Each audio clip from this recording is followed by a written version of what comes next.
News Insight, supported by उपकार चक्की fresh आटा खाएर त हेर्नुहोस्। प्लम्बर पाइप्स र फिटिङ टिकिरहन्छ चलिरहन्छ। स्वादिष्ट परिकारको लागि उपकार शुद्ध तोरीको तेल। हर खानामा उपकार ब्रान्डका अचारहरू। खुसी पनि।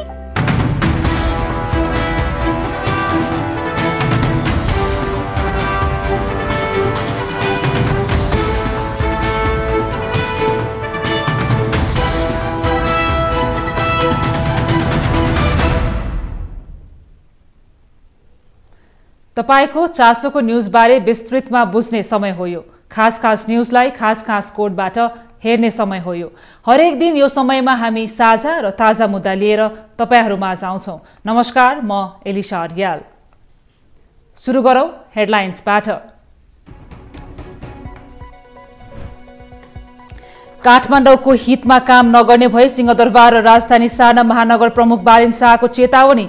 मेयर शाहको व्यवहारप्रति सरकारको आपत्ति। मेलमिलाप आयोग विधेयक 2079 को विरोध गर्दै द्वन्द्व पीडितद्वारा आन्दोलन जारी। सरकारले पीडकलाई उन्मुक्ति दिन खोजेको आरोप।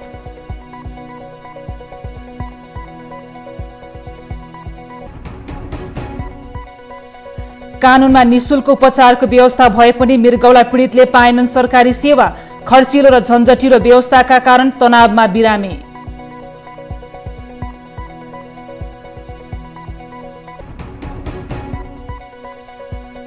नेपाल उद्योग वाणिज्य महासंघको वरिष्ठ उपाध्यक्षमा अञ्जन श्रेष्ठ निर्विरोध निर्वाचित। अञ्जनलाई अर्का प्रत्याशी उमेशलाल श्रेष्ठको समर्थन।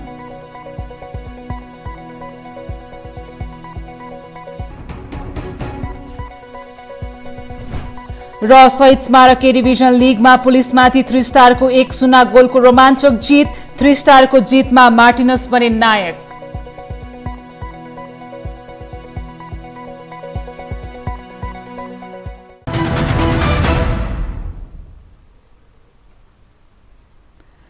काठमाडौँ महानगरपालिका र केन्द्र सरकार बीचको द्वन्द्व तत्काल न्यूनीकरण हुने छाँटकाँट देखिएको छैन।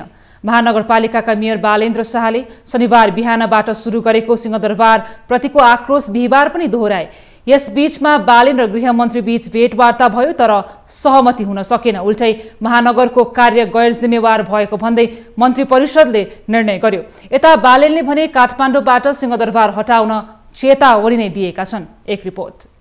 काठमाडौँ महानगरपालिकाका मेयर बालेन्द्र शाहले बिहिबार मध्याह्नमा एउटा स्टाटस लेखे कि काठमाडौँको हितमा काम गर्नुहोस् कि सिंहदरबार अरू पालिकामा सार्नुहोस्। हामी काठमाडौँवासीलाई कुनै आपत्ति छैन, चाहे सिंहदरबार सार्नुहोस् कि राजधानी सार्नुहोस्। हामीलाई हाम्रो सम्पदा, संस्कृति, कला, सभ्यता चाहिन्छ, राजनीति होइन। बालेनको यो अभिव्यक्ति गैरजिम्मेवार र अराजक भएको भन्दै आलोचना भइरहेको छ। महानगरका प्रमुखले आफ्नो मर्यादाका सीमाको कुनै ख्याल नगरेको भन्नेहरूको कमी छैन। यो बालेनलाई विवादमा तान्ने एक उदाहरण मात्र हो। उनी पछिल्लो केही दिन यता सरकार विरुद्ध खरो रूपमा प्रस्तुत भइरहेका छन्। यस हप्ताको उनको विवादको सिलसिला सुरु हुन्छ शनिबारबाट। शनिबार मेयर बालेनले फोहोर नउठाउने भन्नेसँगै सिंहदरबार दुर्गन्धित बनिरहेको छ। सिंहदरबारको फोहोर नउठाउने आफ्नो निर्णयको बचाउ गर्दै उनले सोमबार संघीय सरकारका 14 वटा मन्त्रालयले आफूहरूलाई के काममा असहयोग गरे भनेर फेरिस्ता सार्वजनिक गरेका छन्।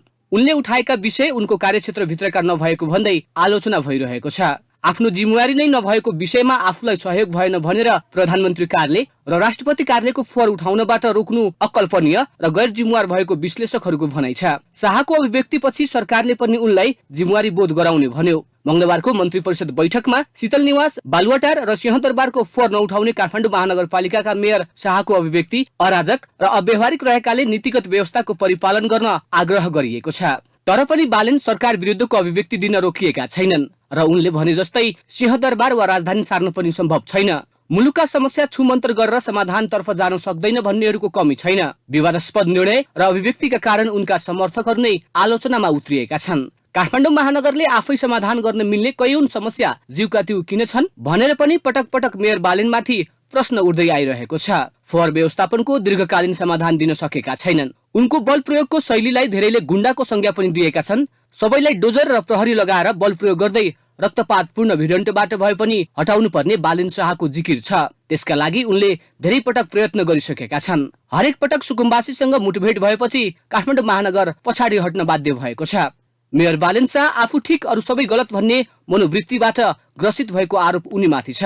काठमाडौँमा स्वतन्त्र उम्मेद्वारको अप्रत्याशित जितले पुराना दलहरूलाई झट्का त दियो नै, मतदातामा नयाँ उत्साह जगायो।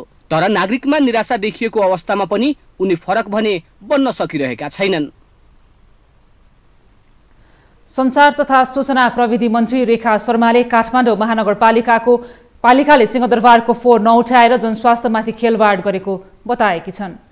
बिहिबार मन्त्री परिषद बैठकको निर्णय सार्वजनिक गर्न मन्त्रालयमा आयोजित पत्रकार भेटघाट कार्यक्रममा बोल्दै मन्त्री शर्माले काठमाडौँ महानगरपालिकाले सिंहदरबारभित्रको फोहोर नउठाएर जनस्वास्थ्यमाथि खेलवाड गरेको बताएकी हुन्। उनले गर्मीको समयमा त्यसरी फोहोर नउठाउनाले आम जनताको स्वास्थ्यमा असर पर्ने भन्दै यस्तो गर्नु राम्रो नभएको बताइन्। कुनै अर्को उद्देश्य पूर्तिका लागि फोहोर नउठाएर हडतालको विषय बनाइएको उनको भनाइ छ। मन्त्री शर्माले महानगरपालिकाको मेयरले भनेको विषय टुङ्गिएन भनेर जनताको स्वास्थ्यमाथि खेलवाड गर्न नपाइने बताइन्।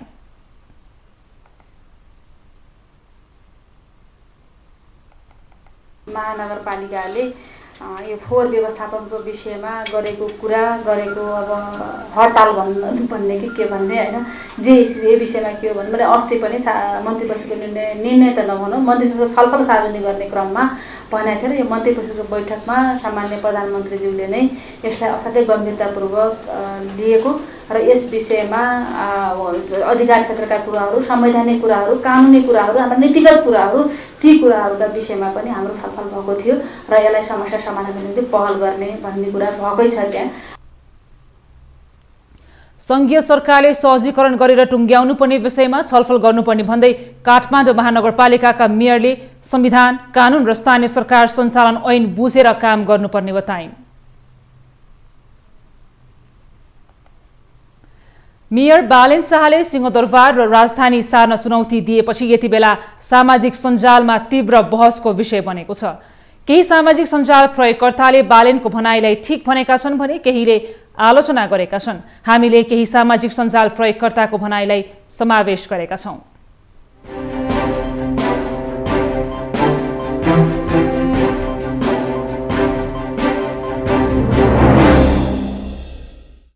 गोपाल बराल भन्छन्, एकदम सही मेयर साहेब। अब राजधानीलाई कि कर्णाली प्रदेश कि सुदूरपश्चिम प्रदेशमा सारिदिए अति उत्तम हुन्छ। कति काठमाडौँ मात्र फोहोर बनाउने, किन काठमाडौँका सम्पदाहरू मात्र विनाश गर्ने? राजधानीलाई राजधानी जस्तो नबनाएपछि नाम मात्रको राजधानी बनाएर काम छैन। त्यस्तै आनन्ददीप दर्शन भन्छन्, बालेनजीको यो विचार सायद देशभरिका नैतिक पतन, भ्रष्टाचारी, लुटेरा र देश र नेपाली जनता माराहरूलाई चित्त नबुझेको होला, तर आम नेपाली जनतालाई चित्त बुझेको छ। कुरा ठिक हो नि, देशको राजधानी र नेपाली जनताको यस्तो अवस्थाको कारण यिनै गद्दार राष्ट्रघातीहरू नै हुन् नि। यस्तै ठाकुर केसी इलेक्सन, आफूले राजनीति गरेर मेयर बनेको बिर्सेकी वा राजनीतिको अर्थ थाहा भएन।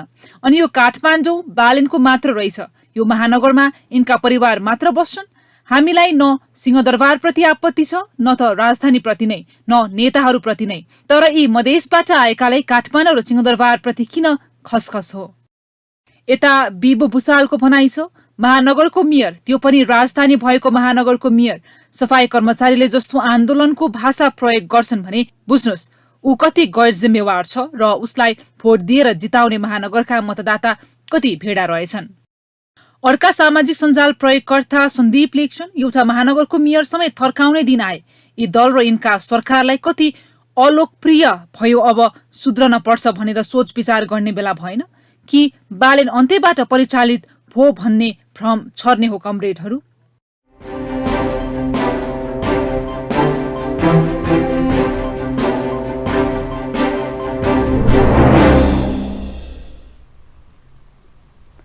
नेपाली कांग्रेसका महामन्त्री गगन कुमार थापाले नागरिकहरू आफूले देखेको सपनाको मलामी जानुपर्ने अवस्था सृजना भएको बताएका छन्। उनले अहिले नागरिकमा ठूलो छटपटाहट, दिगदारी र आक्रोश देखिएको बताए। उनले मानिसहरूको मनमा सृजना भएको चञ्चलताको समाधान बेलैमा हुन नसके देशले झनै समस्या भोग्ने बताए। सपना बोकेर हुर्किरहेको कोही पनि नागरिकले आफ्नो सपनालाई मारेर हिँड्नुपर्ने अवस्था आएको प्रति सरकार राजनीतिक दलहरू गम्भीर बन्नुपर्ने महामन्त्री थापाको भनाइ छ।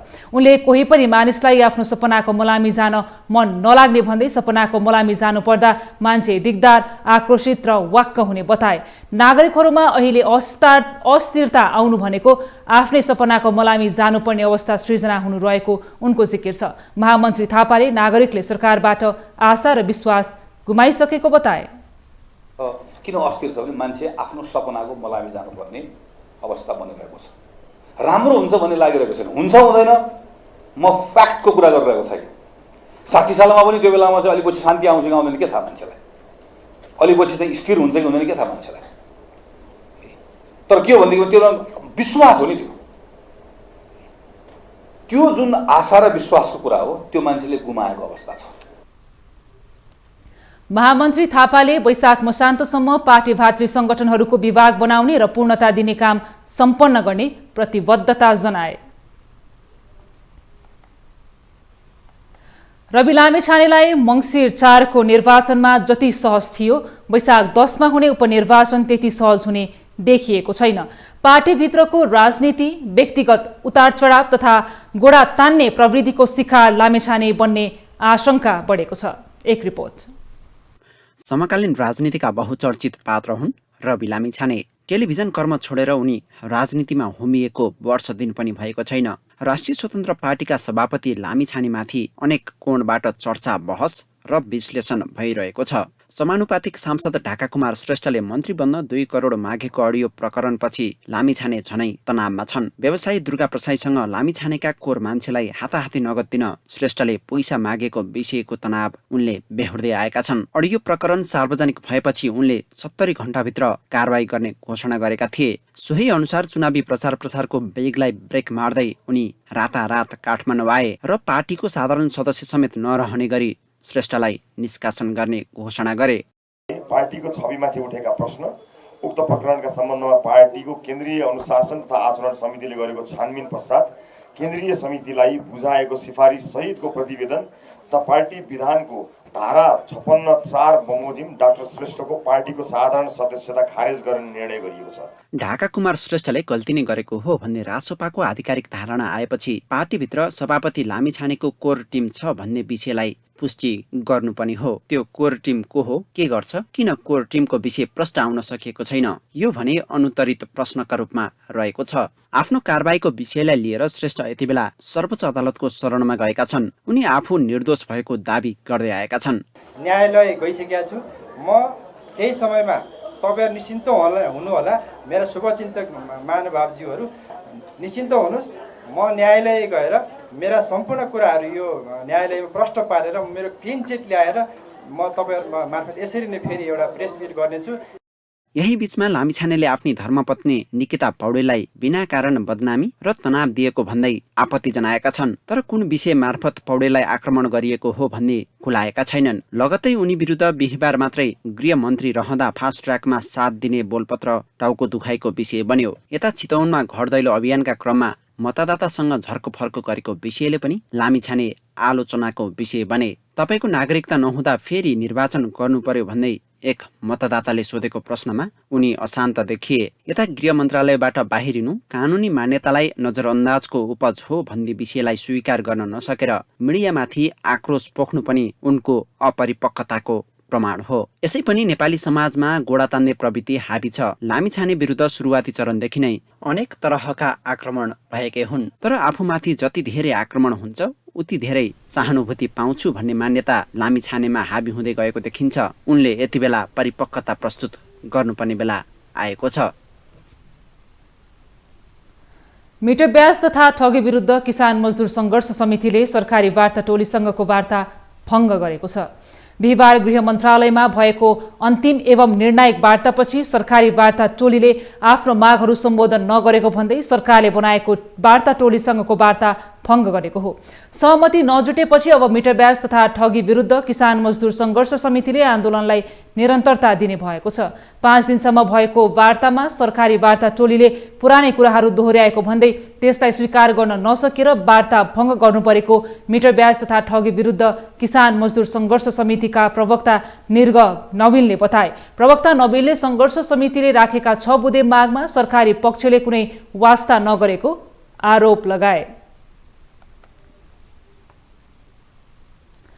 बेपत्ता पारिएका व्यक्तिको छानबिन, सत्य निरूपण तथा मेलमिलाप आयोग तेस्रो संशोधन विधेयक 2079 को विरोध गर्दै द्वन्द्व पीडितहरूले आफ्नो आन्दोलन जारी राखेका छन्।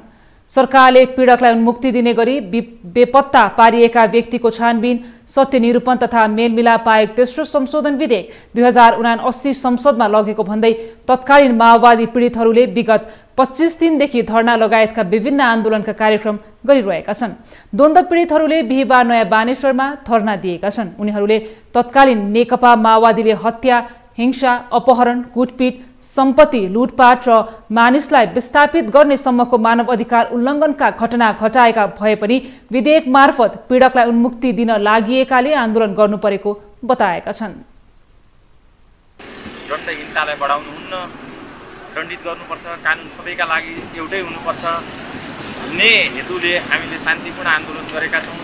हाम्रो आन्दोलन न्यायसङ्गत छ, हाम्रो आन्दोलन जायज छ, हाम्रो आन्दोलन सबै नागरिकहरूको आन्दोलन हो, सबैलाई न्यायको बाटोमा हिँडाउने आन्दोलन हो हाम्रो। द्वन्द्व पीडित सुरक्षाकर्मी परिवार सङ्घ बाँकेका अध्यक्ष हरि सुनारले आफूहरू पीडित सुरक्षाकर्मी र सुरक्षाकर्मीका परिवारलाई न्यायको माग गर्दै 2063 सालदेखि आन्दोलित भइरहेको बताए। तत्कालीन सुरक्षाकर्मीलाई राज्यले नेपाली जनधनको सुरक्षाको लागि परिचालन गरेको उल्लेख गर्दै उनले पीडित परिवारले न्याय पाउनुपर्ने भनाइ छ। राज्य सत्तामा रहेका तत्कालीन विद्रोही पक्षका सर्वोच्च कमान्डर प्रचण्ड अहिले प्रधानमन्त्री भइरहँदा उहाँको सुरक्षामा पनि अहिले सुरक्षाकर्मीलाई पहिलो स्थानमा उभिएर उहाँको सुरक्षा मात्रै नभएर समग्र नेपाल र नेपालीको सुरक्षा गर्ने सुरक्षाकर्मीको प्रमुख दायित्व। आन्दोलनकारीले पीडकलाई उन्मुक्ति दिन ल्याइएको विधेयक संशोधन गर, लुटिएको सम्पत्ति फिर्ता गर, बाल सैन्यलाई न्याय दे, पीडितलाई परिपूरणको ग्यारेन्टी गर लगायतका विभिन्न माग राखिएको प्लेकार्डहरू प्रदर्शन पनि गरेका थिए। तपाईलाई न्यूज इनसाइटमा पुनः जोड्नेछौँ। नागरिकले पाउने निशुल्क उपचारको व्यवस्था ऐन कानुनमा लिपिबद्ध छ, तर नेपाली नागरिक भने उपचार नपाएर ज्यान गुमाउनु पर्ने अवस्थामा छन्। सरकारले मृगौला पीडितको निशुल्क डायलिसिस तथा औषधि उपचारको व्यवस्था गरेको छ, तर बिरामीले भने डायलिसिसको पालो कुर्दै ज्यान गुमाउनु परेको छ। एक रिपोर्ट। मृगौला पीडित निशुल्क डायलासिसका लागि कोषमा सूचीकृत भएका तर सेवा नपाएका कतिपय बिरामी निजी अस्पतालमा महँगो शुल्क तिरेर डायलासिस गराउन बाध्य छन्। हाल सरकारी सुविधाको सेवा नपाउने र बाहिर महँगो शुल्क पनि तिर्न नसक्ने विपन्न बिरामी पालो कुर्दै ज्यान नै गुमाउने अवस्थामा रहेका छन्। अन्य रोगको तुलनामा मृगौला सम्बन्धी रोगको उपचारलाई झन्झटिलो र खर्चालु रोगको संज्ञा पनि दिइन्छ। मृगौला रोगको उपचार अत्यन्त खर्चिलो र पीडादायक मात्रै छैन, यसको उपचारमा लाग्दा कतिपयले घरबार समेत सिध्याउनु परेको छ। डायलिसिस गराएको 6 महिना जति भयो, अनि डायलिसिस गराउनु धेरै गाह्रो हुँदो रहेछ है। अनि अब हस्पिटलमा कहिले कुन पैसा तिरेर पनि कहिले ठाउँै पाइँदैन हैन। अब कहिले चाहिँ त्यो पालोमा पनि राति पर्ने है, त्यस्तो धेरै गाह्रो हुँदो रहेछ क्या डायलिसिसमा पनि। मृगौला रोगीका बिरामीले दैनिक डायलासिस गराउनुपर्छ। सरकारले डायलासिसको शुल्क निशुल्क त गरेको छ, तर डायलासिसले मात्रै रोगको पूर्ण उपचार भने हुँदैन। सामान्य भाषामा बिरामीको शरीरबाट रगत झिकी मेसिनको मद्दतले त्यसमा भएको विकार निकालेर स्वस्थ रगत पुनः शरीरमा पठाउने पद्धतिलाई डायलासिस भनिन्छ। यो हप्तामा 2 पटक गर्नुपर्छ। डायलासिस 2 तरिकाले गर्न सकिन्छ। एउटा घरमै बसेर पनि गर्न सकिन्छ भने अर्को अस्पतालमा आएर गर्नुपर्छ। डायलासिस पश्चात बिरामीलाई रगत बढाउने सुई पनि लगाउनु पर्छ, जसको मूल्य महँगो हुन्छ। त्यसैले गर्दा आम नागरिक सबैले मृगौला फेल हुँदा सहज तरिकाले उपचार गराउन सकिरहेको छैन। यहाँको पीडा त देखिहाल्नु भने यहाँको भोगाई, यहाँको अब भित्रको जुन रिपोर्ट अब तपाईको लिन आउँदाखेरि त्यो बिमारी हुन्छ, त्यो कसले खोज्ने? रिपोर्ट खोज्न त तपाईँको कसको रिपोर्ट कहाँ के भनेको त सबै जिम्मे हेर्नुपर्ने होइन कर्मचारीहरू कि मिलाउनु पर्यो कि खटाउनु पर्यो। हालसम्म देशभर निजी र सरकारी गरी 15 अस्पतालले प्रत्यारोपणको लाइसेन्स पाएका छन्, तर 10 अस्पतालले मात्रै प्रत्यारोपण सेवा दिइरहेका छन्। जति नै सरकारले निशुल्क र सहज स्वास्थ्य सेवाको गुणगान गाए पनि वास्तविकतामा भने बिरामी र बिरामीका परिवारले सरकारबाट प्रभावकारी सेवा भने पाएका छैनन्।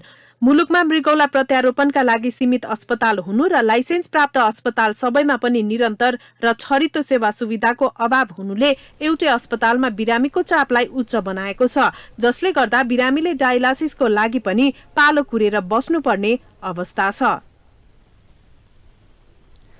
नेपाल उद्योग वाणिज्य महासंघको वरिष्ठ उपाध्यक्षमा अञ्जन श्रेष्ठ निर्विरोध निर्वाचित भएका छन्।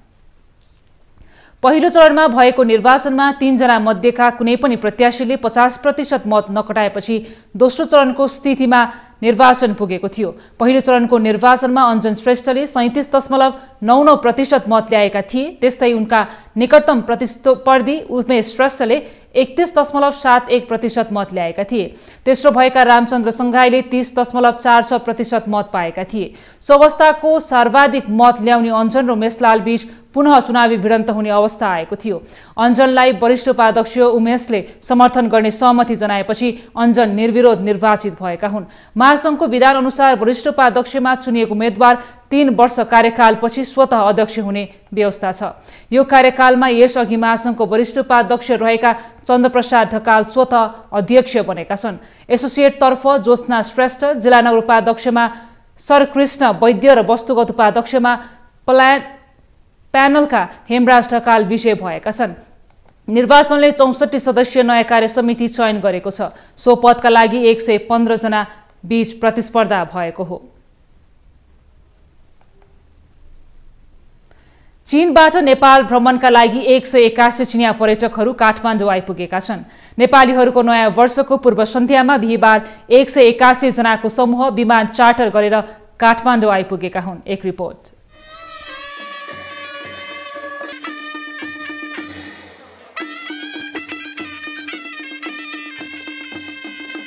नेपालीहरूको नयाँ वर्षको पूर्व सन्ध्यामा नेपाल आएका चिनिया पर्यटकहरूलाई संस्कृति, पर्यटन तथा नागरिक उड्डयन मन्त्री सुदन किराती, नेपालका लागि चिनिया राजदूत छेन सङ लगायतले त्रिभुवन अन्तर्राष्ट्रिय विमानस्थलमा पञ्चे बाजा सहित स्वागत गरेका थिए। हिमालय एयरलाइन्सको विमान चार्टर गरेर 181 जना चिनिया पर्यटकहरू नेपाल भ्रमणमा आएका हुन्। उनीहरूको करिब 7 देखि 10 दिन नेपालमा विभिन्न पर्यटकीय गन्तव्यहरूमा घुम्नेछन्। पर्यटकहरूको स्वागत गरे पश्चात मन्त्री किरातीले नेपालको पर्यटन क्षेत्रमा चिनिया पर्यटक आउने ढोका खुलेको बताए। उनले नेपालको पर्यटन क्षेत्रको विकासको लागि चीनको योगदानको प्रारम्भ भएको पनि उल्लेख गरे। योगदानको निम्ति प्रारम्भ भएको छ र उहाँहरूको अब सबै 700 भन्दा बढी यो लटमा तपाईको आउने भन्ने छ र आज 181 जना आउनु भएको छ। मलाई लाग्छ अब ढोका खुल्यो। उहाँहरू त अब कति दिन बस्नुहुन्छ बस्नु त, अब भिसा थपेर पनि बस्नु होला मन पर्यो भने। नेपालको खास तपाईको चाहिँ आकर्षक क्षेत्रहरू घुम्ने भन्ने छ। त्यस्तै नेपाल पर्यटन बोर्डका प्रमुख कार्यकारी अधिकृत डाक्टर धनञ्जय रेग्मीले नेपालको पर्यटन क्षेत्रमा चिनिया पर्यटकहरूको महत्वपूर्ण भूमिका रहेको जिकिर गरे। उनले लामो समयदेखि चीन सरकारले समूहमा नेपाल घुम्न अनुमति दिएपछिको नेपाल भ्रमणमा पहिलो 181 चिनिया टोली आउनु स्वागत योग्य रहेको बताए। उनले पहिलो समूहमा 181 जना आएको र अब लगातार रूपमा 700 चिनिया पर्यटक आउने जानकारी दिए। उनले चिनिया राष्ट्रपतिले भिजिट 2020 मा चीनबाट 5 लाख पर्यटक आउने भने पनि कोरोनाका कारण सफल हुन नसकेको बताए। यो वर्ष 2019 को भन्दा बढी चिनिया पर्यटक नेपालमा आउने रेग्मीको अपेक्षा छ र साह्रै नै पोजिटिभ मेसेज लिएर चाइना जानुहुनेछ र अन्य चाइनिज पर्यटकहरूलाई पनि नेपाल घुम्नलाई एक प्रकारले प्रोत्साहन गर्नुहुनेछ भन्ने हामीले आशा लिएका छौँ। यो टुर चाहिँ उहाँहरू अहिले चाहिँ 1 हप्ता जतिलाई घुम्न आउनु भएको छ र अब यो चाहिँ रेगुलर, अब कोही लामो समय होला कोही छोटो होला, अब यो टुरमा आउँदाखेरि तर जस अहिलेबाट सुरु भएको छ। नर्मली घुम्ने भनेको 1 हप्ता 10 दिन हो प्रायः जसो होइन। केही ट्रेकिङमा जानेहरू अलि लामो समय पनि बस्नु होला, तर त्यही अनुसारले चाहिँ अगाडि आएको छ। त्यस्तै पर्यटन व्यवसायी सुदर्शन नेपालले चिनिया पर्यटकहरूको टोली विमान चार्टर उडान मार्फत लगातार आउने तालिका रहेको बताए। उनले अप्रिल 19 तारिकमा अर्को उडान मार्फत आउने तालिका रहेको भन्दै पहिलो टोली भएकाले चीनमा सकारात्मक सन्देश दिनको लागि भव्य रूपमा स्वागत गरिएको बताए। नयाँ वर्ष लागेसँगै चिनिया पर्यटकको आगमन भएकाले पर्यटक व्यवसायीहरूमा नयाँ ऊर्जा थपेको नेपालको भनाइ छ। नेपाल आउने पहिलो ग्रुप, त्यो पनि चार्टर फ्लाइट गरेर हिमालयन एयरलाइन्सबाट उहाँहरूको कन्टिन्युअस चार्टर छ। यो ग्रुप फर्किँदाखेरि फेरि अर्को ग्रुप आउँछ र यसरी नै कन्टिन्युअस 4वटा चाहिँ चार्टर फ्लाइट आउँछ। त्यसपछि हामीहरूको रेनी सिजन सुरु हुने भएको रिजनले सेप्टेम्बरबाट फेरि कन्टिन्युअस यो ग्रुपहरू चाहिँ फेरि आउने यो सेड्युल नै छ। कोरोना महामारी पश्चात चीन सरकारले मार्च 10बाट नेपाललाई गन्तव्यका सूचीमा राखेको थियो। नेपाल गन्तव्य मुलुकमा परे पश्चात चार्टर उडान मार्फत नेपाल आउने पहिलो समूह रहेको छ। बैंक तथा वित्तीय संस्थाले वैशाख महिनाका लागि निश्चय ब्याज दर 1 अङ्कमा झार्ने भएका छन्। बुधबार बसेको बैंकर्स संघको निर्णयले बचतको अधिकतम ब्याज दर 9.99% कायम राख्ने निर्णय गरेका हुन्। वाणिज्य बैंकहरूले चैत महिनाका लागि मुद्दती निक्षेपमा अधिकतम 11% ब्याज दर प्रदान गरिरहेका थिए। नयाँ ब्याज दर भन्दा यस अघिको भन्दा 1.01%ले कम हो। यस्तै संस्थागत निक्षेपमा बैंकहरूले 7.99% ब्याज दर कायम गरेका छन्। यसअघि 9% ब्याज दर प्रदान गर्दै आएका बैंकले संस्थागत निक्षेप पनि 1.99%ले घटाएका छन्। बचतको ब्याज दर घटाउने भएकाले बैंकहरूले ऋणको कति ब्याज दर घटाउने भन्ने घोषणा गरेका छैनन्।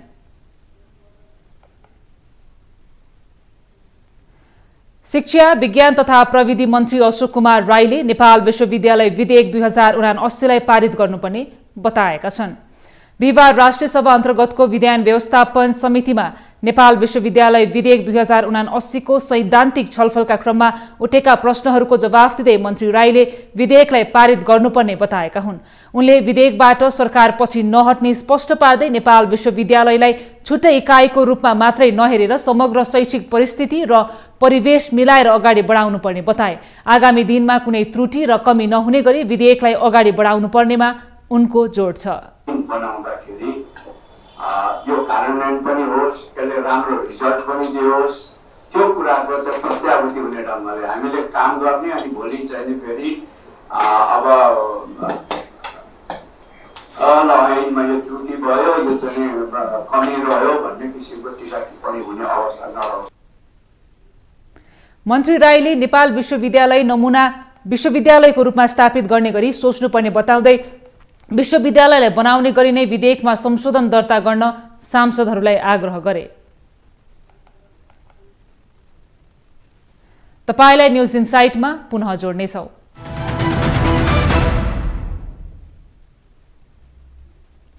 सातौं चरणको खेलबाट विदेशी खेलाडी समावेश गरेको विभागीय टोली नेपाल पुलिस क्लबमाथि ललितपुरे टोली 3 स्टार क्लब राजधानीमा जारी शहीद स्मारक ए डिभिजन लिगमा 1-0 को रोमाञ्चक जित निकालेको छ। ललितपुर स्थित अखिल नेपाल फुटबल संघ एन्फा मुख्यालयको मैदानमा बिहिबार सम्पन्न खेलमा 3 स्टारले फरवार्ड मार्टिन कायोडे अजाइले दोस्रो हाफमा गरेको गोल निर्णायक भएको थियो। यसअघि पहिलो हाफमा दुवै टोलीले राम्रो अवसर सृजना गरे पनि सदुपयोग गर्न असफल भएका थिए।